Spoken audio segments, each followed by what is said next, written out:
what's good YouTube? It's Supreme J here. Now today we are going to be making one of my favorite videos to make when I have a car, and that is the 6-month review of ownership. So today this is going to be for my 2014 Porsche 911 Carrera S. I bought it just at the end of December, so technically I've already had it for about 7 months, but there was a lot of content that I was making that I wanted to get out first before we got the 6-month review. So first things first, let's talk about something that's very important, and that's going to be maintenance cost, right? Especially with a car like this, I'm sure you guys are expecting it to be a very, very expensive list. So I have done one oil change, which will run you about the standard price if you do it yourself for an oil change for a car, which I think is, you know, $60 to $100 in materials. So that's how much I spent for the oil change, and like I said, I've only done just one. I did it right at the 5,000 mile mark. Next up, I also had to do one rear engine fan, which ran me on eBay just under $200, and it was a really easy installation process. All I had to do for that was simply with my hands remove the engine cover and then remove it from some ball joint sockets and unplug one wire connection. That did give me a check engine light, or not a check engine light, but on my little gauge cluster, it basically told me what the issue was, and I problem solved it by checking both of the fans, and I noticed that one of them was original and one of them was already replaced. So it's a pretty common issue on these cars, but luckily it's a very inexpensive and an extremely easy issue to fix with literally 0 tools required. Now next up, this is going to depend heavily on how much mileage you buy your car at, but for me, this car just hit about 75,000 miles, and I plan to do a PDK flush. So you can order an entire kit online. It should only run you about $300 to $400. I got a OEM Porsche kit, and so that ran me about $300 or so. And I've been quoted about $700 in labor to do that. So that is something that's going to be a little bit expensive, but in the grand scheme of things, that's basically going to be like a one-time maintenance that you do. And like I said, that's going to totally depend on what mileage you buy your car at, and it's also not required to do at 75k miles, but it's just encouraged, especially if you want to track it and whatnot. So as far as that goes, that's about it for things that I've actually done. Some things that are going to be coming up that I'm going to have to do is tires, which is obviously going to be very subjective to what brand of tires you go with. And also, I have a little bit of a lip on my rotors. Luckily though, surprisingly, OEM rotors that are the non-ceramics actually are not that expensive. So that's not going to be that bad either. So that's about the maintenance. So I would say before I pay for the labor for my PDK flush, I'm literally going to be like at under $500, which is not bad at all. I don't have any electrical gremlins or anything like that, and so I'm really happy that I haven't had a negative experience with any of that stuff. Now let's real quick cover how much it costs to fill up on gas. I live here in California, and right now gas is a little bit lower than what it usually is for California, so I'm filling up a full tank from almost empty at about $65 right now, which is not bad at all, and I get about 18 to 19 miles per gallon regular driving, and this car can definitely reach 30 miles per gallon or above on the freeway. So that's actually really convenient for a sports car, in my opinion. It's just slightly higher than my C7 Corvette was, and obviously this one has a it's a V6 or 6-cylinder, whatever you want to call it, and so that's actually really good, and I'm happy with that. And now let's talk about the elephant in the room. Some of you guys are going to be buying this car as your nice weekend car, which is great, and someone like me has this car as their only and daily car. During the days that I work, I commute about 15 miles to and 15 miles from, and my regular driving also includes driving about 2 miles to the gym, 2 miles to my girlfriend's house, little things like that, taking some nice weekend trips, whether it's to the Bay Area, hour and a half, possibly to Monterey, 2 hours, or to Sacramento, hour and a half. The car is really comfortable for those longer drives, especially if you have the adjustable lumbar seats. that generally, in my opinion, makes a difference because it's very customizable to what you like. And if your back ever starts to hurt during those drives, you can always tweak it if you want. I love how my 911 has basically all of the convenience options, like the heated and cooled seats. It has the sports chrono, which really doesn't affect daily driving too much, but it's all things that I enjoy.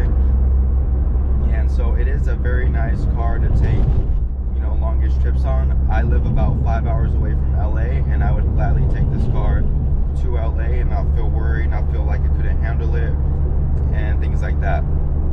The suspension, the steering is all customizable, which is great. You can make it stiffer if you want, but you don't have to, which I really enjoy. Obviously, having a PDK, it's not like you're going to be driving manual, so you can just sit back and enjoy your cruises. And obviously, when you are ready to have some fun, you can go ahead and activate your sport chrono package, and the throttle is going to get more aggressive.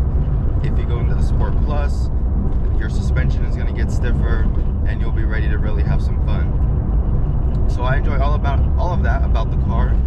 And even in regular daily driving, one of the biggest things that I guess people could say is that there's not enough storage.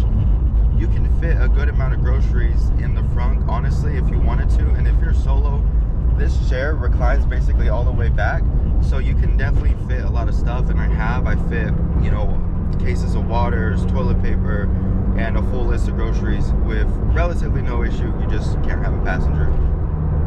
The only thing that I like more about a car like, for example, the 718 Cayman or my C7 Corvette, is since it was a hatch, you can still get away with putting some pretty long things in your car.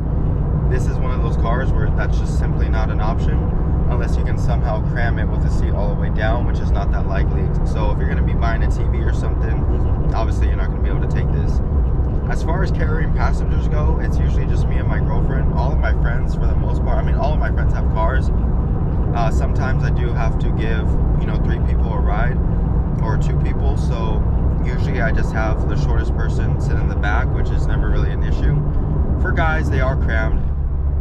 But for example, there was a night where it was me, my boy George, his sister, and her friend. And his sister and her friend both fit relatively easily in the back. So if your extra passengers are girls, it's not that big of a deal. But if you're commonly needing to drive around your homeboys, then obviously they're not going to be too comfortable. But I feel like if you have a car like this, all of your friends should have cars, and car guys usually like to drive their own cars.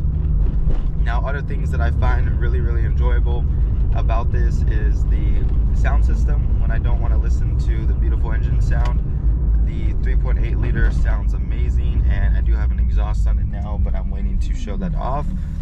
But yeah, the sound system is very nice. The gauge cluster to me is just the perfect mix between analog and digital, which I really enjoy. The car's not too low, so when I'm going over curbs like this, it's not too bad. I don't have to make the widest turn. Also, if you're fortunate enough, maybe yours will already have Apple CarPlay installed in it, which if it does, like mine did, then you are very lucky. But even then, that's only like a couple $100 to buy, and then I'm sure it's only just a couple $100 to install, depending on where you take it. My biggest gripe with this car, but it's actually made me a quote-unquote better driver, is that since it's a 2014, it does not have rear view cameras. So that was something for me that was definitely an adjustment, because I've been fortunate enough to have all my cars be more modern, and all of them did have rear view cameras. So now I have to actually pay attention a little bit more when I'm reversing, but that's not a terrible thing. And with the sensors, it's really not that bad at all. My car also has the upgraded steering wheel, so I do lose the buttons, but I gain the paddles and the better looking steering wheel, which is really nice. And with the way that the chassis is, it's just so narrow together, it's really not that hard to just quickly go boop, or if you have CarPlay, you just go boop, and you're able to change your music and all that stuff with no issue. Also, mine, I'm pretty sure this probably will be all of them, but they also has the little maps right there, which I think is really cool. The only gripe I have about daily driving I wish you can do is I wish that with this you can somehow still change the song, but like I said, it's really not that bad to do right there. So overall, This car for a daily driver, it might be surprising to some of you guys, but in my opinion, it's actually a really great car to daily drive. Because it's a 6-cylinder, you get really good gas mileage for a sports car. At 400 horsepower, it has just enough power when you need it.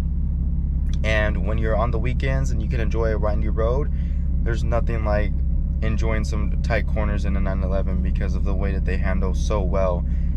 So all in all, I genuinely, at first I would say not having a rear view camera would be my biggest issue, but honestly I genuinely have no major complaints with driving this car. The visibility is absolutely amazing for this little coupe, and anything that I have not liked in any other car that I've driven or test driven, I really just don't have that complaint. Like, I'm trying to find things about this car that I genuinely don't like, and there's honestly nothing about this car that I just genuinely don't like at all.